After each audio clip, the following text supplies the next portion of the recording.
হবে। সিবিআইকে রোববারের মধ্যে তদন্ত শেষ করতে হবে।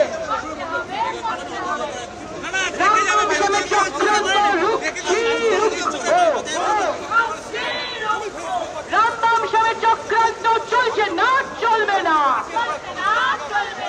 রামবাম সাহেবের চক্রান্ত চলছে না, চলবে না। আমরা দোষী ফাঁসি চাই, আমরা দোষী ফাঁসি চাই, আমরা দোষী ফাঁসি চাই। সিবিআইকে তদন্ত শেষ করতে হবে। রোববারের মধ্যে সিবিআইকে তদন্ত শেষ করতে হবে। রোববারের মধ্যে সিবিআইকে তদন্ত শেষ করতে হবে।